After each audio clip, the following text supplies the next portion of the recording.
In the first part, we have discussed the emergence of first Hindu state in Cambodia and its first Hindu king Kaundinya and first Hindu queen Shoma. Now we will discuss the legends regarding the first Hindu state and its foundation. As we have seen that there are many legends preserved in the Cambodian folklores and described by Chinese accounts. Now we will see another such traditional account of Kaundinya and Shoma. This legend is preserved in the Cambodian annals. According to it, Aditya Bangsha, king of Indraprastha, was displeased with one of his sons and banished him from the state. He came to the country of Kokthlok and made himself master of it by defeating the native king. One evening he was walking on a sandbank when suddenly the tide arose and obliged him to pass the night there. A Naga princess of marvelous beauty came to play on the sand, and the king, overpowered by her charm, agreed to marry her. Then the Nagaraja, the father of the girl, extended the dominions of his would-be son-in-law by drinking the water which covered the country. He built a capital for him and changed the name of the country into that of Kambuja.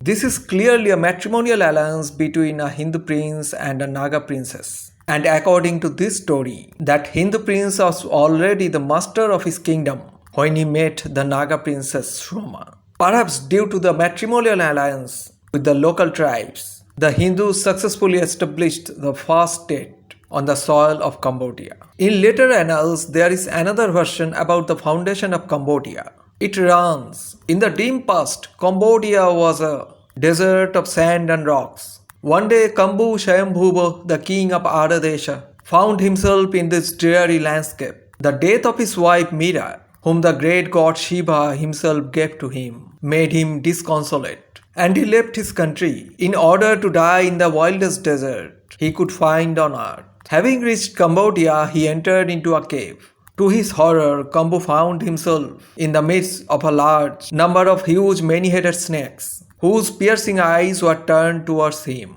KAMBU, however, boldly unsheathed his sword and advanced towards the biggest snake.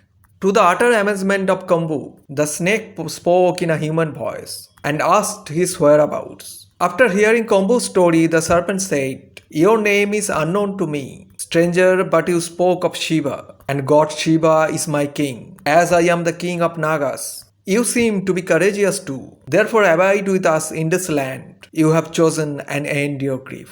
KAMBU remained there and came to like the Nagas, who could take human shape at will.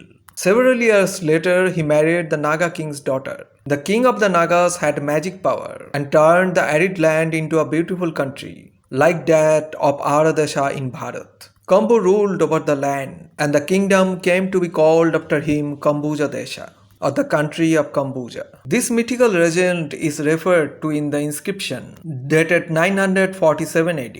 This Bakasai Kankrom inscription described the legends of KAMBU Swayambhuva and why the country was called Kambuja Desha, or the land of KAMBU, because the descendants of KAMBU ruled this land, and the later Hindu kings of Cambodia regarded him as their ancestor. It is interesting to note that these mythical traditions and stories were also current among the Pallavas who ruled southern Bharat at the same time. Some of the Pallava records describe Skandashishya, the progenitor of the Pallavas, as the son of Ashwathama by a Naga woman. Other records refer to Birakucha, the predecessor of Skandashishya, as having married a Naga princess and obtained from her the rights of royalty. Ancient epic Manimekhalai and 3 other Tamil texts also mentioned a similar story, that is, the marriage of a Chola king and a Naga princess, and their son as the Pallava king of Kanchi. The basic factor in all these traditions and stories is the fact that a Hindu prince from Bharat married a Naga princess and they founded a big empire or dynasty or a state. In almost all the stories, the name of Ashwathama, the son of Dronacharya, is associated. It is also interesting to note that the Greek historian Herodotus also recorded a similar story about the progenitor of the Scythians. In that story of Herodotus, Heracles met a strange snake woman in Scythia. That snake woman bore 3 sons to Heracles.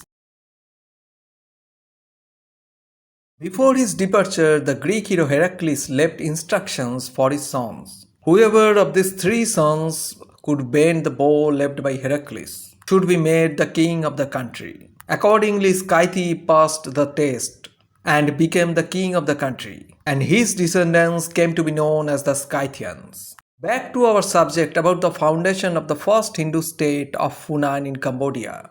It is difficult to say whether the same band of Hindu settlers who came with Kaundinya spread over the whole of ancient Cambodia, or the different parts of Cambodia were settled by different groups of Hindu settlers, adventurers and traders at different times and different periods of history. It is also impossible to say whether all the Hindu settlers came directly from Bharat or from different Southeast Asian kingdoms. The probability is that the Hindu settlers came in different waves at different time periods, and they founded small kingdoms, cities and settlements all over Cambodia and elsewhere. Later, these small kingdoms and settlements were united by a common Hindu monarch who founded the first united Hindu state of Funan.